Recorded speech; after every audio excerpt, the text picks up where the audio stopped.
2010 में वैसे तो ये टीपू सुल्तान की जयंती बेंगलोर मैसूर में मनाने की बात, ये सीतारमैया जो कांग्रेस के मुख्यमंत्री थे, उनके आने के बाद से ही इस प्रकार की जयंती मनाने का कार्यक्रम शुरू हुआ है।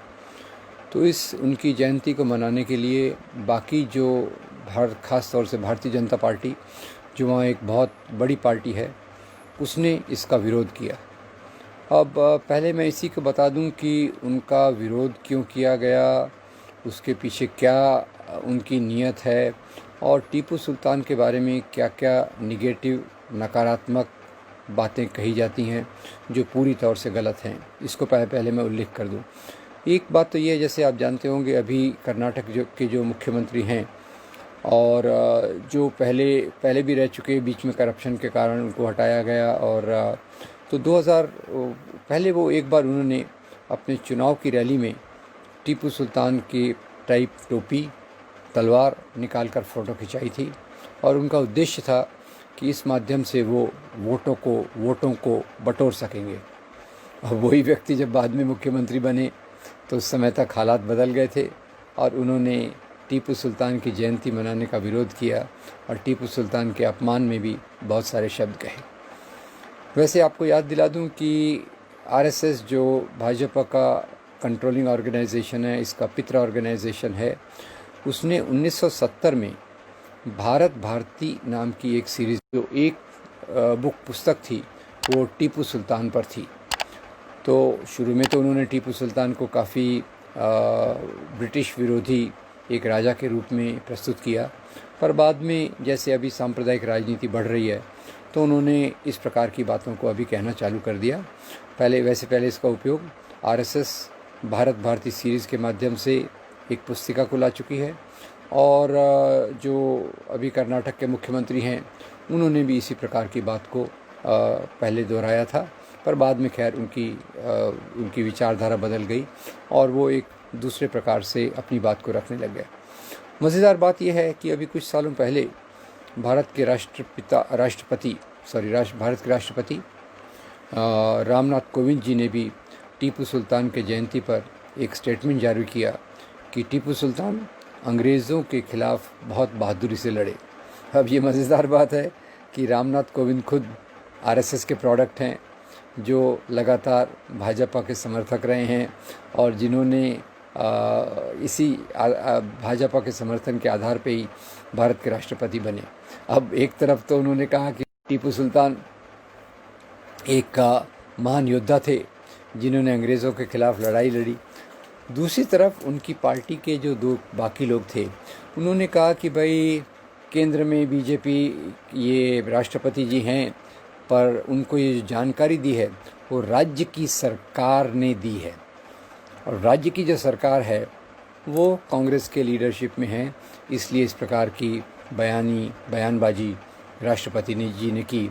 इस प्रकार से टीपू सुल्तान की जयंती पे जब कांग्रेस इसको ऑर्गेनाइज़ कर रही थी तो वहाँ के भाजपा के नेता इसका लगातार विरोध करते रहे, और एक बार इसी प्रकार के विरोध प्रदर्शन में एक वीएचपी के नेता तो खैर नहीं मरते, एक कार्यकर्ता, वीएचपी के कार्यकर्ता की मृत्यु भी हो गई, जो वो कई कानूनों को उल्लंघन करके अपना प्रदर्शन करने की कोशिश कर रहे थे।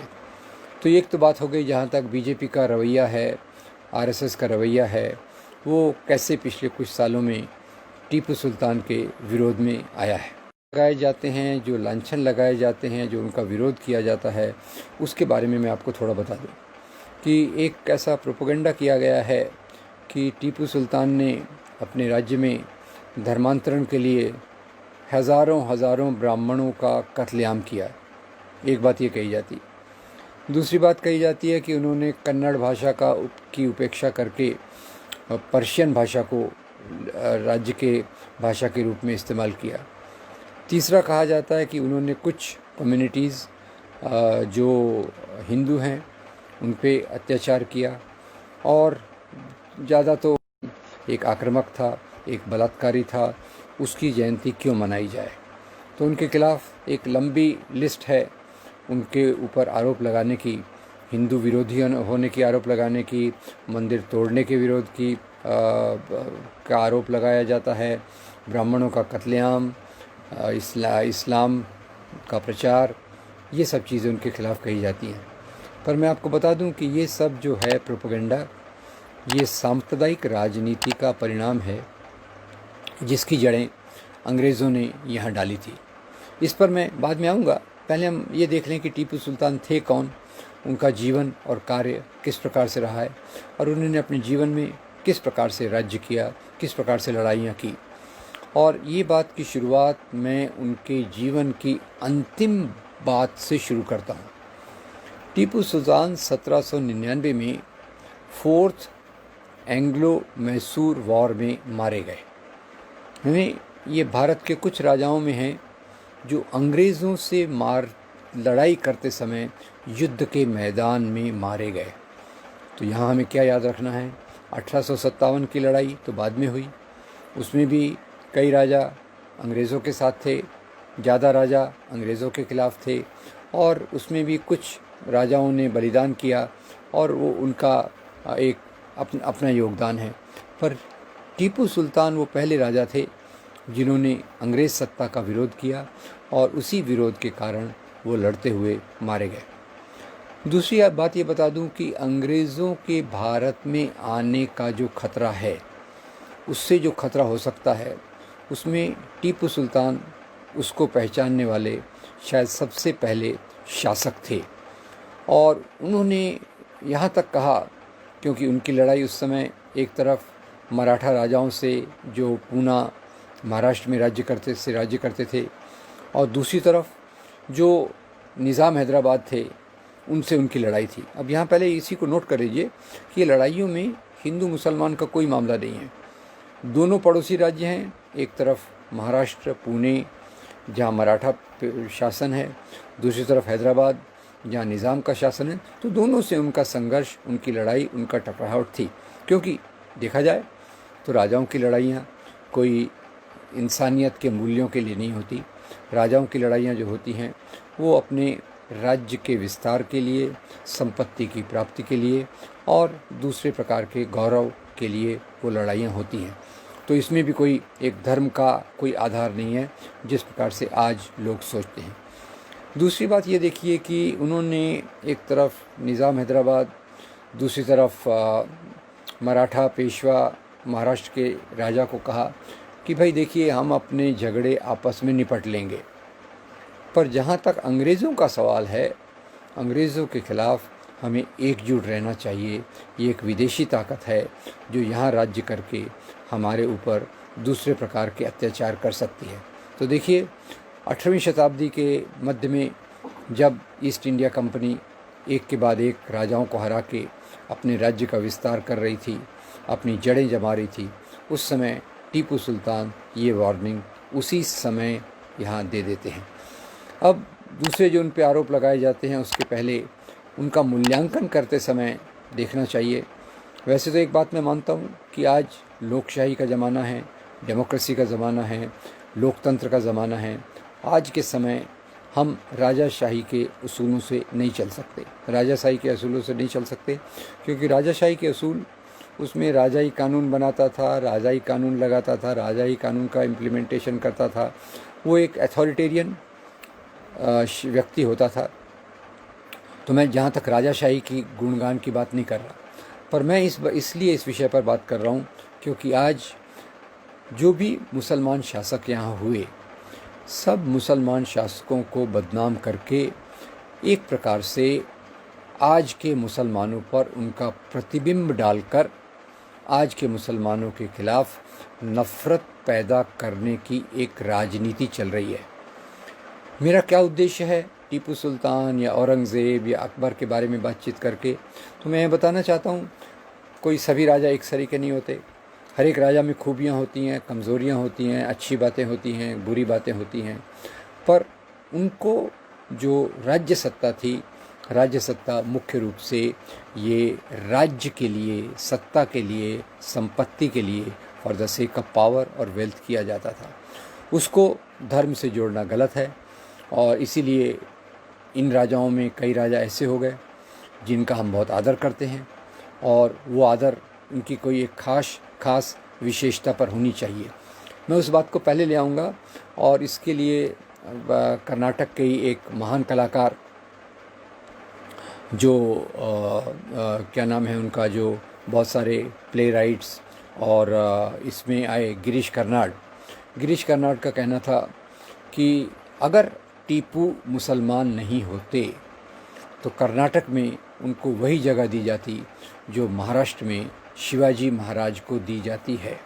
यानी गिरीश कर्नाड के मत से टीपू सुल्तान एक अच्छे शासक थे जिन्होंने अपने राज्य को चलाया। उसी के साथ साथ टीपू सुल्तान की याद में, उनकी महानता के बारे में वहाँ बहुत सारे लोकगीत, लोक कथाएँ गाँव के और शहरों के पूरे लोगों में प्रचलित हैं। और ये एक खासियत की बात है कि टीपू सुल्तान के बारे में जैसी लोकप्रिय बातें कर्नाटक में प्रचलित हैं, वैसे ही शिवाजी महाराज के बारे में भी इस प्रकार की बातें यहाँ प्रचलित है। तो क्या टीपू सुल्तान हिंदुओं का विरोधी था? इस बात को हमें समझने के लिए 3-4 चीज़ों को देखना चाहिए। पहली बात मैं ये बता, हमारे दोस्त सरफराज शेख जिन्होंने इस कार्यक्रम के लिए मुझे आमंत्रित किया था, उनकी जो किताब का उन्होंने अनुवाद किया, सल्तनते एक खुद्दाद, उसमें वो टीपू सुल्तान का मैनिफेस्टो, उनका एक घोषणा पत्र अपनी किताब में रखते हैं। खैर, आप लोगों ने ये किताब पढ़ना चाहिए, देखना चाहिए। तो टीपू सुल्तान अपने घोषणा पत्र में कहता है कि मेरा प्राथमिक कर्तव्य है कि मैं अपने राज्य की रक्षा करूं, राज्य की प्रजा का संरक्षण करूं, उनकी देखभाल करूं, और साथ ही साथ धर्म के आधार पर भेदभाव न करूं। ऐसा टीपू सुल्तान अपने घोषणा पत्र में लिखते हैं, जो सरफराज जी ने अपनी किताब में अनुवाद के माध्यम से हमारे सामने तक लाने की बहुत एक अच्छा काम किया है। दूसरी बात देखिए कि इसी टीपू सुल्तान ने, जो कांची कामकोटी पीठम के शंकराचार्य हैं, कांची कामकोटी पीठम के शंकराचार्य को कई पत्र लिखे, और उन पत्रों में उनको जो उद्बोधन करते हैं, उनके लिए वो शब्द इस्तेमाल करते हैं जगत गुरु। अब देखिए, एक हिंदू संत है, हिंदू धर्म गुरु है, और टीपू सुल्तान कितने आदर से उनको संबोधित कर रहे हैं। यही टीपू सुल्तान को जब किसी लड़ाई पे जाना होता था, शंकराचार्य जी से आशीर्वाद लेते थे। शंकराचार्य जी से आशीर्वाद लेने के साथ ही साथ वो शंकराचार्य के मठ को बहुत बड़ा दान भी देते हैं। और आज भी उस मठ के एंट्री के पास एक तांबे की पट्टी लगी हुई है, बहुत बड़ी तांबे की प्लाक लगी हुई है, जिसमें टीपू सुल्तान का शंकराचार्य के मठ को दिए हुए दान के बारे में उल्लेख है। ये दूसरी बात हो गई। तीसरी बात बताएं कि जो भी उन पे आरोप लगाए जाते हैं हिंदुओं के खिलाफ होने के, उसके 2 पहलू मैं आपके सामने रखना चाहूँगा। एक पहलू तो ये है कि आज भी अगर हम देखें तो पूरे भारत में दशहरा, इसका जो सामाजिक पक्ष है, उस दशहरे के सामाजिक पक्ष को मैसूर में बहुत उत्साह से मनाया जाता था। और ये जो कार्यक्रम है दशहरे का, ये टीपू सुल्तान के समय 10 दिन का दशहरा चलता था, जो पूरे देश भर में बाकी जगहों पर मशहूर था और लोग इसे देखने को आते थे। तीसरी बात मैं बताना चाहता हूँ कि टीपू सुल्तान के जो सहायक थे, जो उनके असिस्टेंट थे, वो उनमें बहुत बड़ी मात्रा में हिंदू थे। और सबसे बड़ी बात यह है कि उनके जो प्राइम मिनिस्टर, सबसे प्रमुख सलाहकार थे, उनका नाम था पूर्णैया, और पूर्णैया ये एक ब्राह्मण थे। अब ये तीनों चीज़ों को मिलाकर अगर आप देखें तो क्या आपको लग सकता है कि टीपू सुल्तान मुसलमान हैं और वो हिंदुओं के खिलाफ़ कोई नीतियाँ लगाएंगे? हिंदुओं के खिलाफ़ उनको होना होता तो शंकराचार्य की मदद क्यों करते, शंकराचार्य का आशीर्वाद क्यों लेते? अगर ऐसा होता तो दशहरे के त्यौहार को इतने धूमधाम से क्यों मनाया जाता? अगर ऐसा होता तो उनके दरबार में हिंदू अधिकारी कैसे थे? ये तीनों सवाल हमारे सामने खड़े होते हैं। और इसी के साथ साथ एक दो सवाल और भी मैं जोड़ देता हूँ कि जैसे उन्होंने भाई कन्नड़ भाषा को उपेक्षित किया, दुर्लक्ष्य किया, बाईपास किया और उसके बदले पर्शियन भाषा का उपयोग किया। अब ये जो आरोप फैलाने वाले लोग हैं, ये आरोप फैलाने वाले लोग, मुझे उन पर थोड़ी सी हंसी भी आती है क्योंकि उनका ज्ञान इस मामले में गहरा नहीं है। अगर आप देखें तो 16वीं-17वीं शताब्दी के आसपास, इन 16th एंड 17th सेंचुरी, जो राजाओं के बीच में कॉरस्पॉन्डेंस, पत्र व्यवहार होता था, वो पर्शियन भाषा में होता था। और वो केवल मुसलमान राजाओं द्वारा नहीं, जो हिंदू राजा थे उनके राज्य में भी इसी पर्शियन का इस्तेमाल होता था।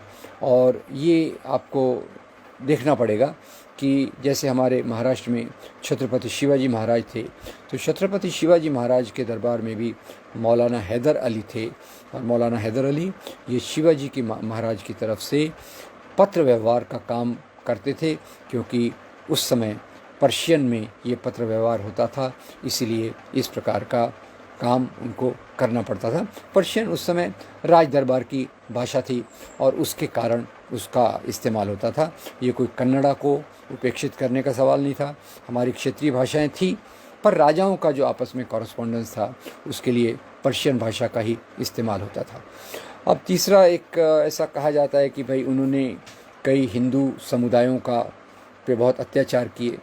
ये बात सच है कि कुछ समुदायों पर उन्होंने अत्याचार किए, पर वो केवल हिंदू समुदायों पर भी नहीं, कुछ मुस्लिम समुदायों पर भी उन्होंने इस प्रकार के अत्याचार किए। वो कौन लोग थे, हिंदू या मुसलमान, जिस पर इन्होंने अत्याचार किए? ये वो लोग थे जो ब्रिटिशों के साथ थे, कोई विशेष काम के लिए, जैसे घुड़सवारी हो या और के लिए, जो ब्रिटिश के साथ काम करते थे। टीपू सुल्तान ने वो कम्युनिटीज़ को निश्चित रूप से उन पर अत्याचार किए, पर इसमें धर्म का कोई मामला नहीं था।